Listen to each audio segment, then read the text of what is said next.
John Hoffman is a fellow real estate broker. He owns a company in Illinois. He specializes in bank-owned properties, working for the bank, doing broker price opinions when people stop paying their mortgage. So after 90 days, they call up John, put him to work. He has to value the property, and guess what happens then? Fannie Mae has been bundling these loans and selling them to Wall Street companies for a lot less, like 30 to 50 cents on the dollar of the actual value of the home. Why are they doing that? Well, let's dive in. Hope you enjoy the show.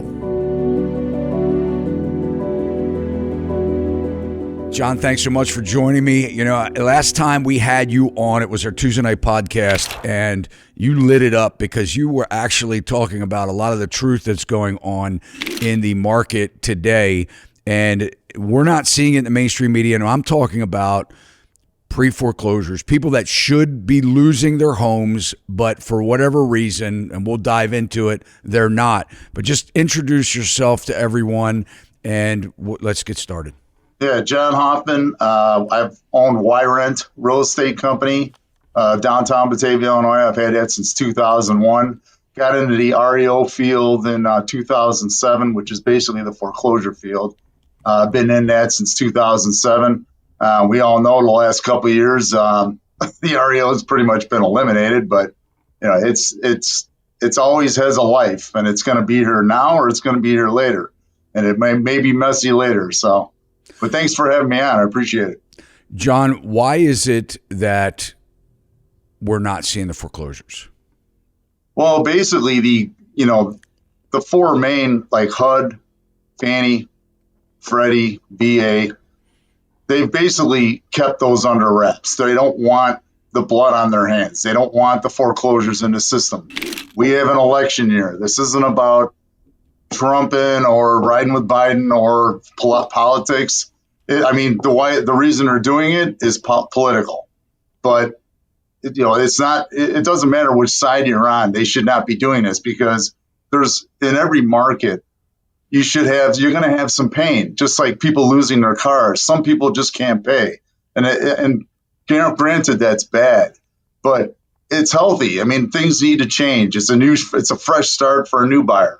And with basically the government suppressing all these properties, it's creating more demand and making people pay over what they should be paying when these properties could be out in the mix. That's, to me, is the biggest issue I see. They're avoiding foreclosures. The people are still delinquent, right? So we're talking about people that would, if in a normal banking market, you pay, you stay, you don't, you won't. Correct. You have to pay your mortgage. You have to pay your car payment. You have to pay your student loan. You pay, everything's great. Why are they not foreclosing on these houses? We know that FHA delinquencies are almost 10%. No, correct. Why aren't they foreclosing on these properties? You said it's political, but who's paying the bill? Well, we are. We're paying the bill. I mean, the forbearance. Basically forbearance is kind of it's like a closet that we can keep all these properties in. Okay. And whether the guy can pay or not, and I bet donuts to dollars that a large majority of these in forbearance have no intention of ever paying. Okay. But it's a safe place to put them for now, just to get them out of the system. And I mean, there's stats. I mean, I can pull out a quick stat for you on the forbearance. Okay. This is from the Philadelphia Fed. Okay. 22.5% of the forbearance self-cured. So they solved their problem. So 22%. Okay. So, basically a fifth of people in forbearance got out of forbearance on their own. Category 2 became current with help. Okay. 22% of those were repayment plans. Okay. So in other words, you're taking what this guy owes, kicking some of it to the back. You're not solving this guy's problem by doing a repayment plan. Some people you will. Maybe some of these people get out of it. But I will bet you a lot of these are never going to come out of this alive. They're just everything else is going to catch up to them. The inflation is going to catch up to them. The taxes. You got homeowners insurance going up. You can't forbearance homeowners insurance. I mean, it's got to be paid. And that's going to start killing these people. They're in modifications. 20% of them are in modification. Some of them have just disappeared. They've stopped responding to the bank. The bank stole us. Can't get a hold of them. So they're just floating in forbearance, and the court system's backed up to where they don't, these files are just going to sit here and float until we get to something's going to have to push all this through. What that is, I don't know. I don't know what it's going to take. Maybe a change in the presidency. I don't know. I'm not saying either way, but this process is not moving the way it's supposed to. Guaranteed. Okay, I've been doing foreclosures since 2007, and I've never seen anything like this ever. So you have buyers apply for a mortgage. They get qualified for a certain payment. The house is negotiated. There's the price of the house, the price of the payment, including interest. What you're saying is now Biden, it used to be 25%. I think in 2022, Biden changed it to 30% of your principal balance, if you're in default, could be cast into a second mortgage payment, but there's no payments due. It's one payment and it's the final payment. So they take a third, 30%, almost a third of your balance. They dump it on the backside with an interest-free note that has to be satisfied should you have to sell your house, should you refinance, or should you finally pay it off in 30 years. Now that one lump sum payment will be due. It's dramatically reducing their payment that they have to pay. I mean, call it what you will. It's not fair for the people that are actually paying their mortgage. Right. I mean, wouldn't everybody love to take a third of their mortgage payment and dump it on an interest-free loan in the back end of the mortgage? Right. But it wouldn't look good to foreclose on these houses either. And I don't like seeing people get kicked out of their house. Correct. But Me too. But you brought something to my attention in the live show that we did. I want you to explain what's happening. And I dove further into it because you really intrigued me with it. But John, you said you sent over something where Fannie Mae was liquidating their non-performing and reperforming loans. So just explain what that means and what is going on with Fannie Mae, who, by the way, buys the majority of the mortgages that are generated, right? So that these banks can free up their money to continue lending. Right. Yeah, I mean, basically, Fannie Mae is taking pools of loans that are non-performing, okay? Last one I think we brought up in the live show was like 1,400 or something loans, okay, in a certain geographical area. And they basically put them out to bid to hedge funds who purchase these at whatever 50 cents. So you probably have more info on it at this point, but 50, 60 cents on the dollar below, and they absorb these properties. And of course they dress it up. Fannie dresses it up with, well, the hedge fund purchasing it has to follow the parameters of trying to keep these people in their homes. It's like, once if I pick that up, I'm going to be like, well, I'll send them a letter. Here's how it's going to work. You're either going to catch up or pay up, or we're moving on from you. And, who's going to police that? Fannie's not going to police that. Once that bundle's gone, it's over. They're not going to police that, and that makes it look good when they do it, but I was going to bring this up. The FHFA, Federal Housing Finance Administration, who basically oversees Fannie. This morning I get a note in my email that they've invested $300 million into affordable housing. Well, hey, all our problems are solved, but where's that money coming from? Where's the 300 mil coming from when we had all these other properties that we could have, we got to foreclose, you can't pay, and then we could give someone a fresh start with a lower priced house. It's just FHA's doing that, and they oversee. That tells you that it's being manipulated, because FHA should be telling Fannie, no, you liquidate those properties and get those into the market so that there's stuff people can buy. I don't know. Madness. When I looked into the details, and I think it's been tens of thousands of loans. So yes, there's been many rounds of this bundling. There is a They break them down into two different pools: the major pools, which are scattered all over the place, and then they have these geographical smaller pools that they put out to bid with smaller investors so that they're not excluded from Wall Street type companies. But what the end analysis was, and we'll get into what a broker price opinion, a BPO is, because you're doing those as a, Right. trying to protect the banks and say, hey, this is how much this asset should be worth that your borrower's not paying you for. So that's called a broker price opinion, BPO. I've done them myself. I've done them on commercial, a couple commercial banks that utilize me. Yeah. But what was happening is these bundles, it's all public information. We'll drop the links in the show notes. But what the end analysis was, what brokers value the properties versus what they're picking these mortgages up for is anywhere from like 34 cents to 50 cents on the dollar. So the buyer of these notes seem to be at very little risk.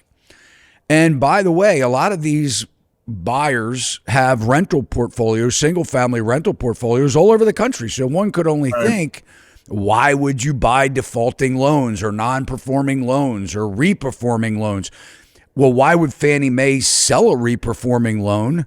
Well, they must think that they have a probable chance of becoming non-performing again, because I mean, hey, if the world's great and things are wonderful, but they know they've remodified these loans for people, and like you said, what they don't do is they don't keep up with repairs. They're not paying their HOA fees. They're not doing, there are things that are mounting up that are going to show up later. And as you said it, we went through it. John, you and I both went through the GFC. Yep. And how many people stayed in the house until it just wasn't safe to live there anymore? They stopped paying, they weren't fixing anything, and they made them kick them out eventually, or they just left on their own when the plumbing pipes burst because the properties froze because they didn't have any electricity to heat the house, right? That was turned off. Or the furnace stopped working. Or it was full with black mold growing 2 and 3 inches off the walls because there was a hole in the roof and they put a bucket, but the bucket wasn't big enough. So they put a kiddie pool, and the kiddie pool wasn't big enough. And now you have a big hole in the house, and people were living in there, breathing those mold spores with babies in some cases in the house, or young kids. So tell us about what's happening because you said that there was a pickup, that the banks are now reaching out to you and saying, hey, John, go out, check these properties out. Tell us that process. Well, and Todd, I was just to piggyback what you were just saying. If I have one more agent or whoever say to me, but they all have equity, John, they can just sell and get out of it. Well, no, because they know that they're going to be paying $2,800 a month in rent for a 2-bedroom house when they can stay there and pay nothing. That's why people aren't moving. I mean, that's one of the issues we're dealing with, is that they have nowhere to go. So they're going to stay there until the herd shows up, and then that's going to be the end of it. But anyways, the BPOs, which I literally just got about 12 of them this morning. When you're 90 days late, they'll order a drive-by BPO, broker price opinion. Jump in your car, you do a drive-by, take about six, 7 pictures, come back to the office, do a quick report of what you ballpark the property to be worth in today's market. Less. Obviously, you can't get in to look at it, and you're also checking for occupancy if it's vacant, whatever. And when you drive by, if I see all the stickers in the window and the grass is a foot tall or the bushes are growing up around the front door, then I might get out and take a look around and then report that back to them. At the point that I report that back to them, that'll trigger them to order an interior, get it rekeyed, get you in there to start working on turning this into an REO. Why can't you go in them prior to, and I know the answer to this, but I want you to explain, why can't you, they owe the bank money. The bank is they've securitized the property. You don't pay me my debt, I'm going to take your property. Why can't the bank just have you go inside and do a more comprehensive analysis of what's going on? Well, it's just based on, a lot of these too, which happens a lot, is that you'll get one that's vacant. I'll get it assigned to me as an REO, but it's still in confirmation. We're a confirmation state. And you can't do anything. You just sit on it and that can last up to a year, just sitting vacant. And you literally can't do anything to it because on paper, they don't technically own it. but it's vacant and he's long gone. And, there's a lot of issues to that. But the BPO, when you do the exterior, and we trigger it to an interior, you got to get it rekeyed first. But, all you're doing is analyzing what kind of shape this thing. And that's why you get a lot of these where, they're full of water, full of mold, because they've been sitting there. They've been vacant for 2-3 years. In the show the other night, I had mentioned to you that I had a property in Montgomery, Illinois that I got last summer, in 2023, June-ish. And when we got in, we rekeyed, got in, there's a sign-in sheet for the servicers, field service people. When they cut the grass, they have to go in and they have to sign in. Well, it's from 2019. So for 4 years, this property is just sitting here. Could have been in inventory, could have been a new start for a homeowner, but, instead, this thing's just bouncing around in no man's land, Well, I'm going to ask this in a second about squatter rights, but I want to talk about when they're occupied, because I have been an investor back in the GFC on the courthouse steps, bidding on properties that were in foreclosure. It was a foreclosure sale. And I've also have had clients representing clients that were there, and they'll have somebody at the property evaluating it, and they're talking back and forth as the bidding's happening. It's unlawful here in Maryland to enter the property. You can't even go on the grounds. It's unlawful. And what happens is, if the owner is still in there losing their house in the foreclosure, number one, they're really upset. Some of them are dangerous and pissed off. Oh, for sure. They could be losing everything they have and be unstable. Yeah, so it's a danger. But the other thing is, you can't go in on the property because it's trespassing. When the bank finally takes the or if you win the bid from the bank as a foreclosure, it is now on you to evict them. They become now squatters or unlawful detainer orders are placed where they don't have a right to be there, and you have to go through the court process and have the sheriff evict them. You can't just knock on a door and say, hey, I own the house now. I mean, you can try, but if you can give them cash for keys, give them $20,000, $30,000, whatever it is that you can get them out of the house, that happens. But otherwise, it could take 7 months. It could take a year and a half to get the people out of the house here in Maryland, depending on how many times it gets postponed or whether the judge feels like whatever. So, but getting back to the squatter rights here in Maryland, John, we, in certain parts, like for Baltimore City, for instance, if we have a vacant home and we're having that property listed, a lot of the agents don't want to put signs on the properties because if they know it's for sale, they know it's vacant, squatters break into the house. Absolutely. And they occupy the house, and then you may as well just take it off the market because you're stuck. They have more rights than the owners do in a lot of cases. But people do that now online. They'll scroll online. They'll look for properties that are vacant, and the agents put it right in the listing, vacant, property vacant, or they have pictures on there that show it's clearly vacant. They don't have it staged even. It's just a vacant photo. People will move into those houses. I knew a story where the owner of the property hired professional squatters to break into a house that had squatters. And they basically said, hey, wait a minute, what are you doing here? And they're like, well, we're here, we're squatting. They're like, we're squatting. So now you're stuck with us. And they'll do, and these professional squatters would be so obnoxious that the other ones would leave. And that was quicker to get them out of the house than it was to go through the court system, to actually hire professional squatters to break in themselves and take up residency in this unlawful residency. It's sickening, but you have the same thing there. I mean, absolutely. I at least once every 3 or 4 months, I'll get a call from someone saying, hey, I want to rent that 3,000 square foot house you have listed that they think it's a rental. And they'll be like, hey, this is kind of weird. I'm like, well, what's the rent they're asking? Oh, it's $800, even though this is a $3,500 rent home, because they know that'll get 1,000 people to bite. If they can get anybody to send them $800, they're in the good. I've had that. I get that probably twice a year. I'll get calls on that. So somebody rents the house. Somebody rents the house that you have listed for sale, and people move in. Hey, I just rented this house. Right. You're Oh, kidding. and no, I had one where they tell them to rekey it. I'm like, well, and I had a conversation with one lady. I'm like, does that seem logical to you that your new landlord would tell you to, they don't even show up, you don't know who they are, they tell you to break in and rekey it? Is that, but people are desperate at that level where they'll believe anything, Oh, break in. Okay, he said to break in. And, I've had a couple of them where they were moving into the garage. And I'm like, whoa, whoa, whoa. Because, I always tell the neighbors of my properties now, if you see something weird going on, I'll let you know when it's sold. You know what I mean? If you see people moving in, it's not for rent. But we also put signs in the windows that say, if you have been, given this property for rent, it's fraud. So, but still, even sometimes that doesn't help. They just take the sign down. Right. I'll tell you this quick story.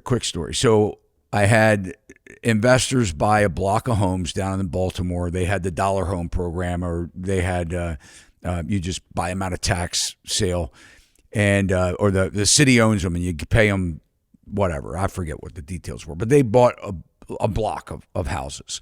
So I was doing a rekeying, and, they were going to renovate them all to sell or to rent.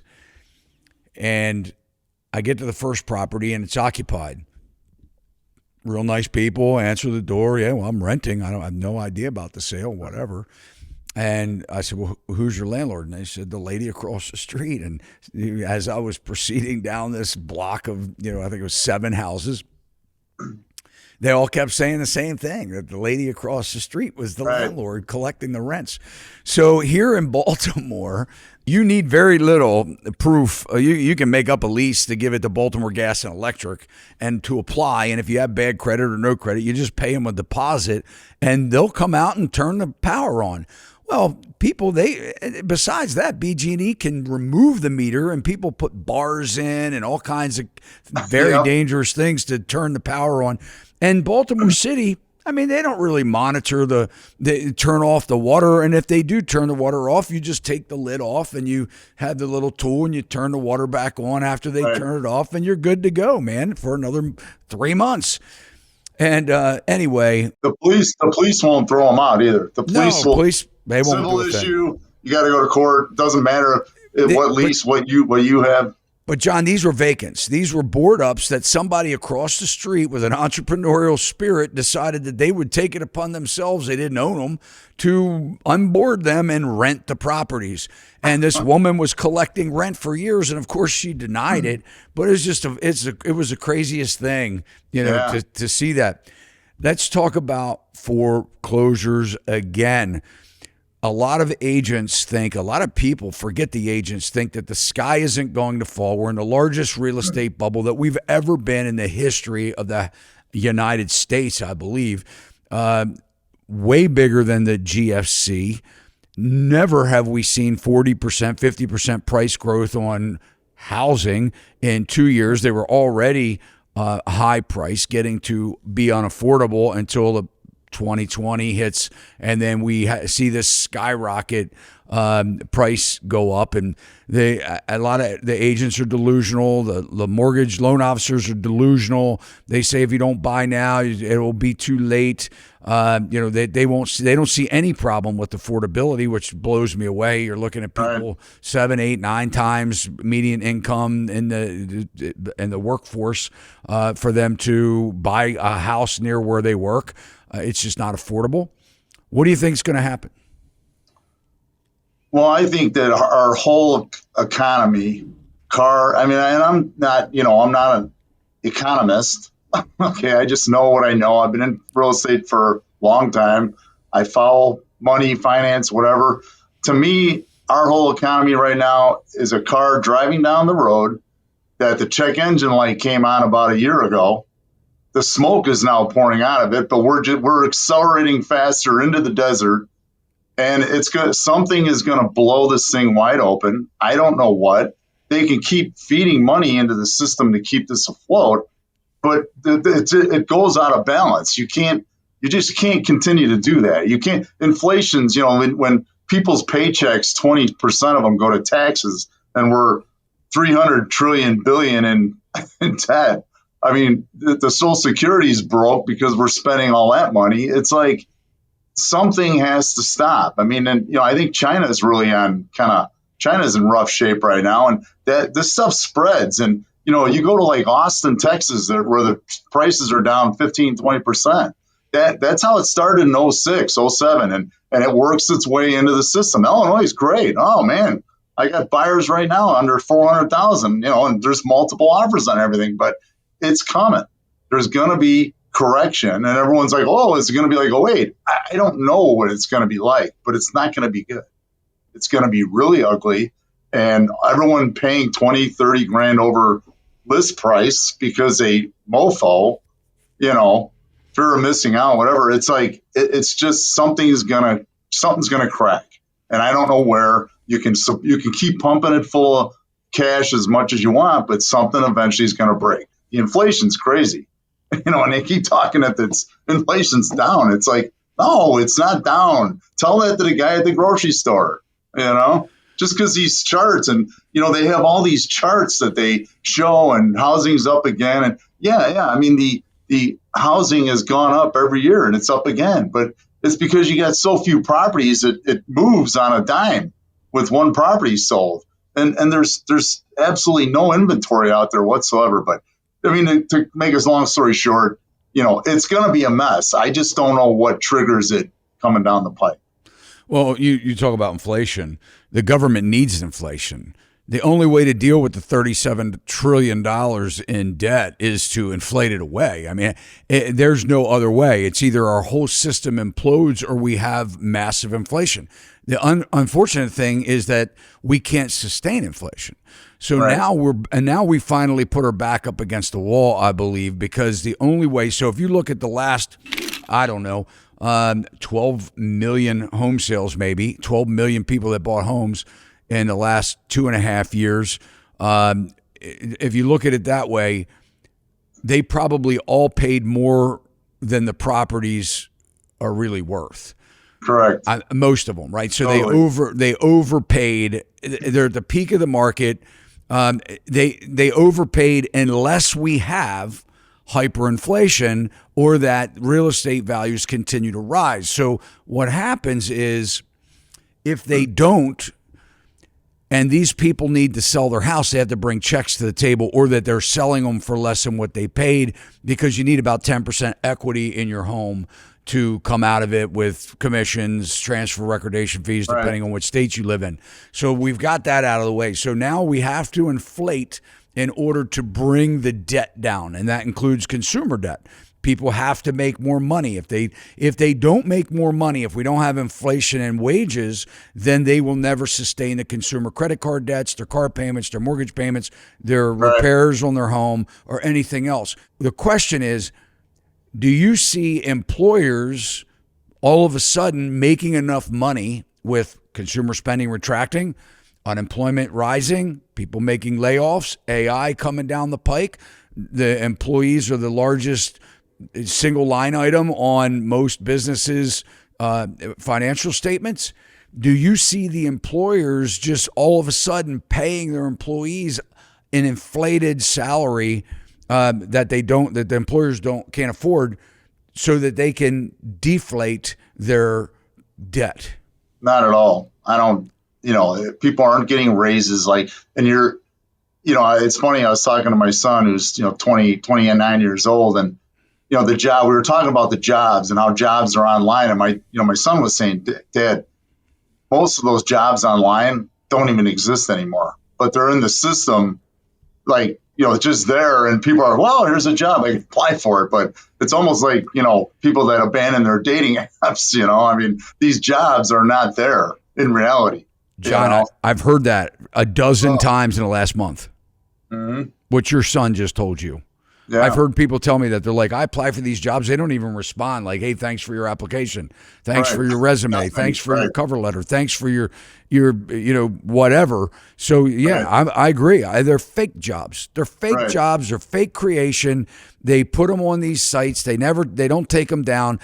I've had people like Danielle DiMartino Booth tell me that she sees where they have these postings up just to recruit somebody that already has a job, to Right. try and steal somebody from the competition. And if they don't apply, you're not getting a call back. So it makes no sense.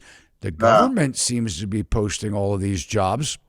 Yeah, that's the biggest sham around is these, and it revised down, what, 11 out of 13 months? They revised the jobs down. Well, can we get some straight numbers? I mean, No. do we need unicorn, numbers? And then we come back with the guillotine on the back end. It's like, that's what I mean, that the average consumer, all he sees on whatever channel is, hey, jobs are great. They added all these jobs. Well, it's the people adding their third job because they can't pay their bills. That's what these extra jobs are.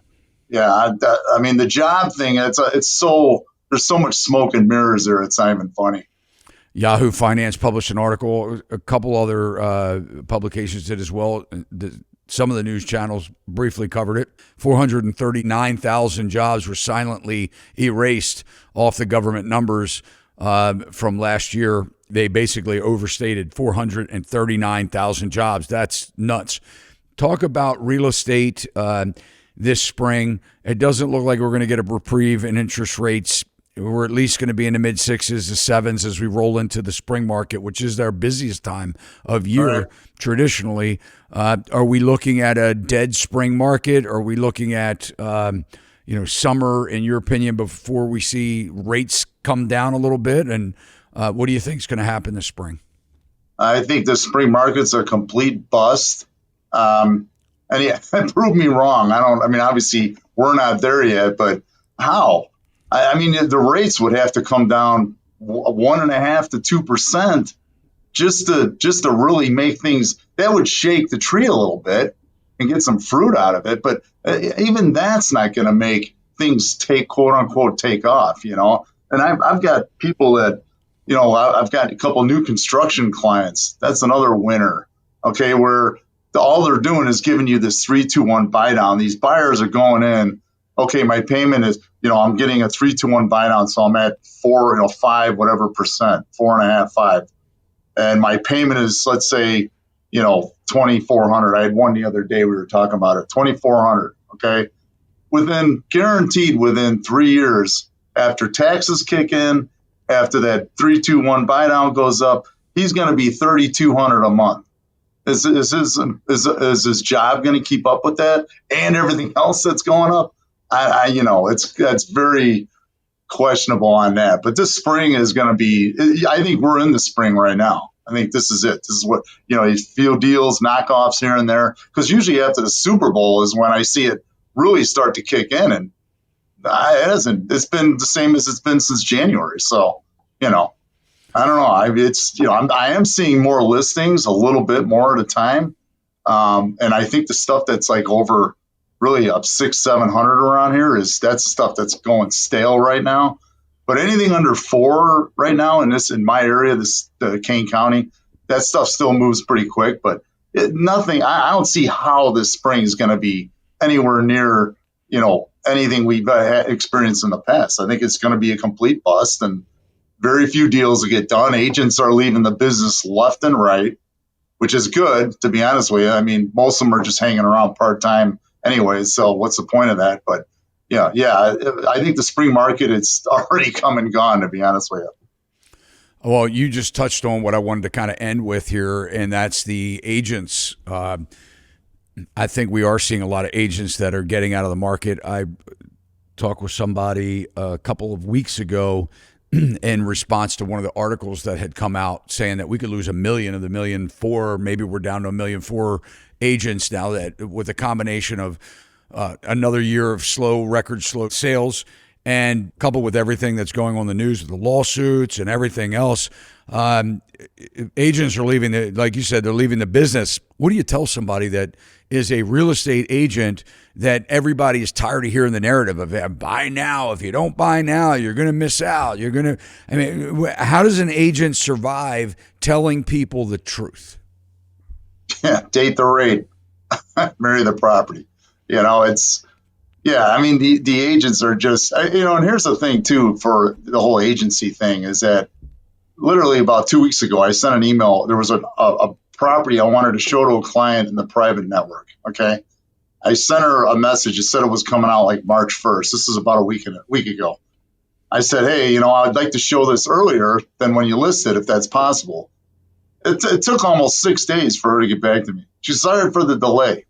I'm like, wow, 6 days. 6 days to get back to me. I'm like, I mean, that's why it's like we need to cleanse this business out of, it's like most of these agents are just not dialed into anything, This is their part-time job, if that, I don't know. Tony Martinez down in Florida, a buddy of mine, has a brokerage in Florida, also has a school. Well, he teaches, he moves around. He has a couple programs, educational certifications.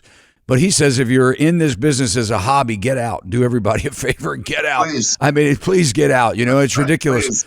I'm against part-timers being in the industry, even though I understand it's the world that we live in. It's almost impossible not to have a job now and keep your real estate license. But I think that we do need to reduce the amount of licensees that we have, let the attrition take hold, cleanse it, raise the amount of education. You only need 60 hours of pre-licensing here in Maryland. I don't know what it is in Illinois, but I mean, 60 hours. I mean, seriously, you fog a mirror, you're in. You can sell a house. You don't need to know anything about a house. You don't even need to know anything about anything other than can you take a 60-hour course and pass or the short-term memory, pass a test that, quite honestly, most of the things on there you don't even use once you get your license because meets and bounds. You call surveyors. I mean, come on, we don't need to title how you title a property. You call a title company, ask them what the best way it is for you. You don't need to know what tenants in entirety and all this stuff. I mean, to sell real estate, right? So we're missing. Then we get to these brokers that completely fail at their job of training. They don't, they put 1,000 agents or 3,000 agents under a brokerage. One broker, very few managers. Now we see there's companies out there that are, officeless. They're completely remote. I didn't even know that was legal. I mean, here in Maryland, you're not even, you're supposed to have if you have a team, you have to operate your team. You have to work from the office of your broker. That ain't happening. Nobody's managing this stuff. And as an end result, we're hated, rightfully so, because people think that we make a lot of money and we are glorified doorknob openers. And what are we doing, man? I mean, like why? And this is the most expensive purchase that anybody makes. John, it's refreshing, man, to talk with you as a fellow broker. I'm so glad we connected. You are on our network. Absolutely, man. Yeah, I mean, it's an absolute pleasure, and I can't wait to meet you face to face. We can break bread together and really further our friendship here, man. But I appreciate it. Absolutely. Thanks for having me on, man. It's always good. Anytime. You got it, John. For sure. We'll be talking soon. All right, buddy. Take care, man. We'll see you soon. Okay. All right, so I don't know what you think. Should people be propped up? Should they be bailed out, or should they be foreclosed on? Drop your comments below. And if you like the video, you can let John and I know that you did by smashing that thumbs up. And guys, if you haven't subscribed to our channel, take a second, do it now. Hit the alert bell. You'll know every time we upload content just like this. But I ask you, please don't keep this information all to yourself. The biggest compliment that you can do for me is to share this video with your family and friends. See you next time. Sachs Realty, Maryland broker number 607720, office number 443-318-4514, equal housing opportunity.